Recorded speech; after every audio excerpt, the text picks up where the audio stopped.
deuxième étape dans sa recherche va être l'étape d'évaluation. Alors, qu'est-ce que c'est que cette étape d'évaluation? C'est une étape d'analyse et de réflexion. Donc, on va faire un bilan. On va regarder dans le rétroviseur et faire à la fois un bilan personnel et un bilan professionnel. Donc, dans le bilan personnel, on va remettre à plat qui je suis, quelles sont mes valeurs, quels sont mes besoins, quels sont mes centres d'intérêt, mes sources d'inspiration, mes aspirations professionnelles et personnelles, quel est mon projet de vie. Donc on va se questionner autour de ça, vraiment mener une réflexion approfondie et puis commencer à imaginer quelle pourrait être ma vie future. Donc ça c'est l'aspect vraiment très bilan personnel. Ensuite, en parallèle de ça, on va faire un bilan professionnel. Donc on revisite tout le parcours professionnel en faisant émerger les situations qui nous ont plu, quels étaient les ingrédients qui ont fait que ça s'est bien passé, les succès, les réussites, les réalisations que j'ai menées, comment je valorise ce que j'ai fait, quels ont été les enjeux, les problématiques auxquelles j'ai été confrontée, comment j'ai apporté des solutions.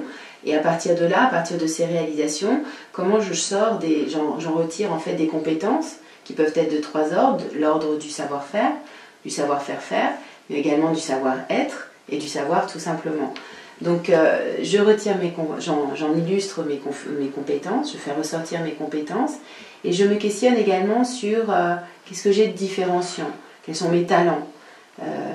Et ça c'est très difficile, c'est une phase qui est difficile à mener seule parce qu'en fait un talent, qu'est-ce que c'est? C'est quelque chose que vous faites bien, naturellement, facilement, que vous pouvez reproduire à l'infini et qui vous donne du plaisir. Alors forcément, vous n'en rendez pas compte puisque c'est quelque chose que vous faites naturellement. Donc pour ça, il est important d'avoir quelqu'un qui vous accompagne dans ce travail de réflexion et vous pouvez aussi vous aider sur les témoignages des gens autour de vous. Donc on s'appuie sur des tests des diagnostics de personnalité pour nourrir la réflexion, également des 360 degrés pour avoir de la matière à faire... à exploiter après en termes de vraiment qu'est-ce qui fait votre valeur ajoutée. Alors cette phase-là de bilan personnel et bilan professionnel va nous permettre d'ouvrir des possibles. On commence à explorer. Il y a des hypothèses de fonction, de poste, d'évolution, de direction dans lesquelles on a envie d'aller qui vont commencer à émerger.